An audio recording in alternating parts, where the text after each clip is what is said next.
55세에 한국 떠난 이유? 캄보디아로 은퇴이민 간 4인 가족의 리얼 생활비. 1. 떠날 수밖에 없었던 마음. 나이 55, 이제 좀 쉬고 살 줄 알았지. 정년이라는 게 가까워지면 다들 그런 생각 한 번쯤 하잖아요. 아, 이제는 내가 나를 위한 삶을 살아도 되겠구나. 하지만 현실은 늘 기대를 비껴가더라고요. 매달 고정 지출은 줄지 않고 자녀 교육비는 여전히 부담스럽고 은퇴 후 받게 될 국민연금만으로는 택도 없다는 걸. 계산기를 몇 번 두드려 보니 바로 알겠더라고요. 그때 처음으로 이런 생각이 들었습니다. 한국이 아니라면 어딘가에서 조금 더 저렴하게, 좀 더 인간답게 살아갈 순 없을까? 이렇게 우리는 은퇴 후 이민이라는 단어를 검색하기 시작했습니다. 그 끝에서 눈에 들어온 곳, 바로 캄보디아였죠. 왜 하필 캄보디아였을까? 처음엔 저희도 반신반의했어요. 캄보디아? 거기 괜찮을까? 그런데 알아보면 알수록 이 나라는 은퇴자에게 참 매력적인 조건을 많이 갖추고 있었어요. 우선 만 55세 이상이면 장기 체류 비자가 가능하다는 점이 가장 컸죠. 복잡한 투자 조건이나 불필요한 서류 없이 은퇴 소득만 입증하면 장기 체류가 가능하다는 것. 한국에서는 상상도 못할 일이었어요. 두 번째는 생활비. 한국에서 4인 가족이 살려면 아무리 아껴도 월 35만 400만 원은 써야 하잖아요.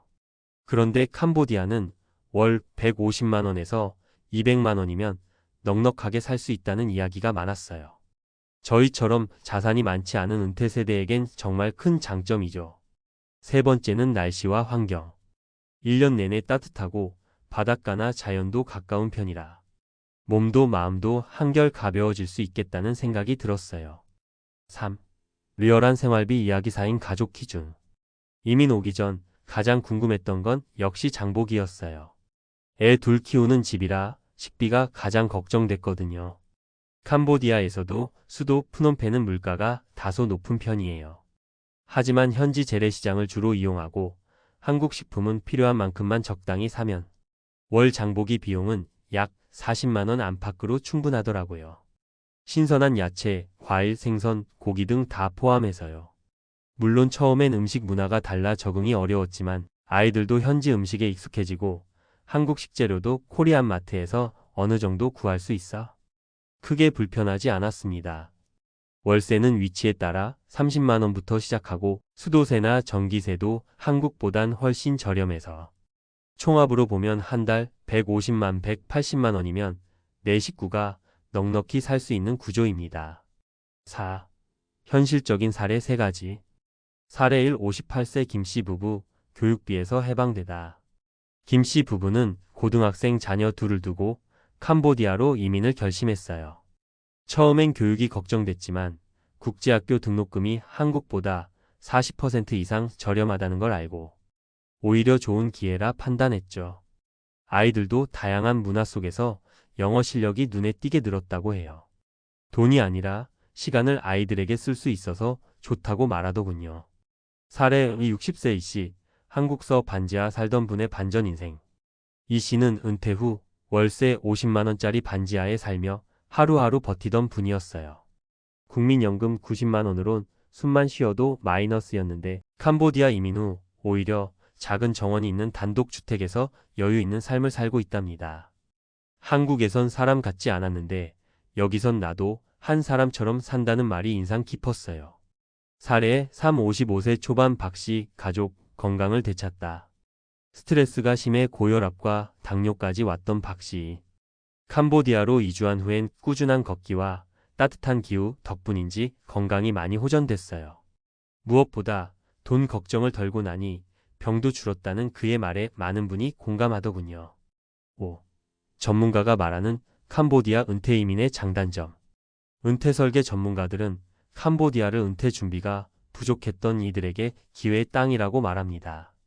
특히 국민연금 수령액이 100만 원 이상이고 자녀 교육이 끝났거나 해외에 나갈 준비가 된 경우 현지 물가에서 충분히 존엄을 지키며 살 수 있기 때문입니다. 하지만 당연히 주의할 점도 있어요. 예를 들어 의료 인프라가 한국만큼은 아니기 때문에 고령자에겐 한계가 있을 수 있고 행정 절차나 거주 허가에 대한 정보는 늘 업데이트되는 만큼 이민 전 철저한 사전 조사가 필수입니다. 또한 문화 차이와 언어 문제도 초기에는 스트레스로 작용할 수 있으니 단기 체류 경험을 먼저 해보고 결정하는 것이 가장 좋습니다. 6. 진짜 중요한 건 얼마를 벌고 쓰느냐가 아니다. 많은 분들이 은퇴를 준비하면서 얼마를 모아야 하지? 연금이 얼마면 될까? 같은 숫자에 집착하게 돼요. 물론 중요한 기준이지만 사실 그보다 더 중요한 건 내가 어떤 삶을 원하는가, 그걸 실현할 환경이 어딘가예요. 캄보디아는 그런 점에서 큰돈 없이도 사람답게 여유롭게 살 수 있는 몇 안 되는 나라 중 하나일지 모릅니다. 은퇴란 끝이 아니라 두 번째 인생의 시작입니다. 그 시작을 내가 원하는 방식으로 시작할 수 있다면 우리에겐 여전히 선택지가 남아있는 거겠죠. 이제 전문가의 시각에서 더욱 구체적이고 실용적인 정보를 제공하는 방식으로 독자가 실제로 활용할 수 있도록 구체적인 사례, 수치, 팁, 주의사항 등을 포함하여 내용을 이어가겠습니다. 내용은 여전히 친근한 구어체로 풀어낼게요. 7. 캄보디아 은퇴 이민 실질적인 준비사항. 이제 은퇴 후 캄보디아로 이민을 가고자 하는 분들이 고려해야 할 구체적인 사항에 대해 알아볼게요. 이민을 결심하기 전에 반드시 알아야 할 정보들입니다. 1. 장기 체류 비자 발급 과정.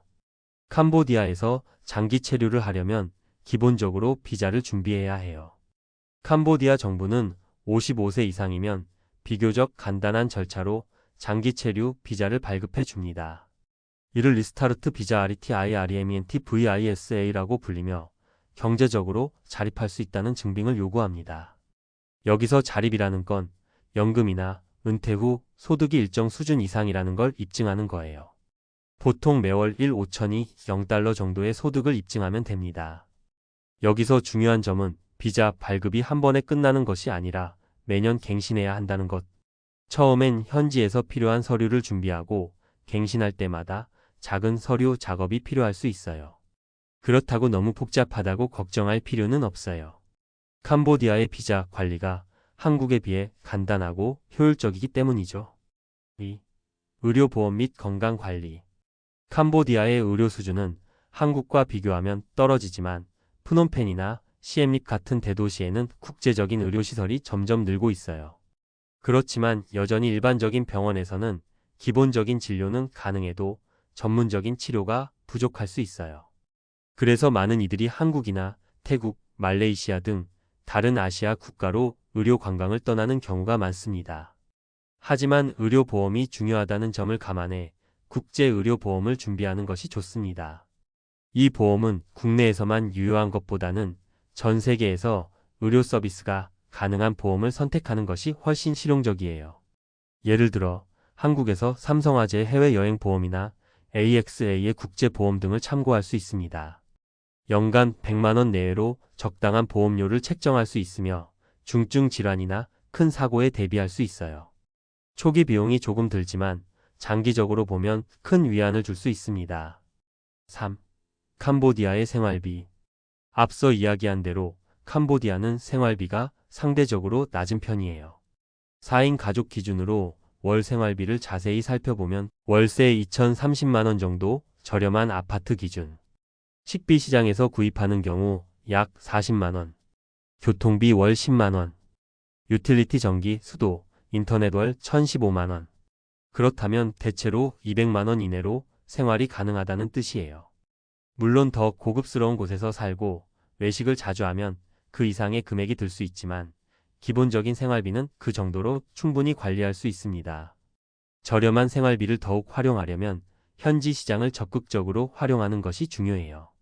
한국에서처럼 마트에서 모든 걸 구입하는 방식보다는 지역 시장이나 현지 상점에서 필요한 식재료를 직접 구입하는 것이 비용 절감에 도움이 됩니다.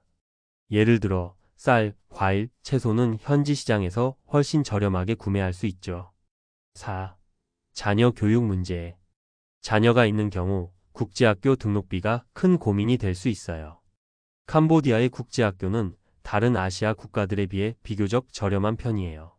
보통 1년에 500만 원에서 1,000만 원 정도의 학비가 들며 한국과 비교하면 거의 절반 가격으로 교육을 받을 수 있습니다.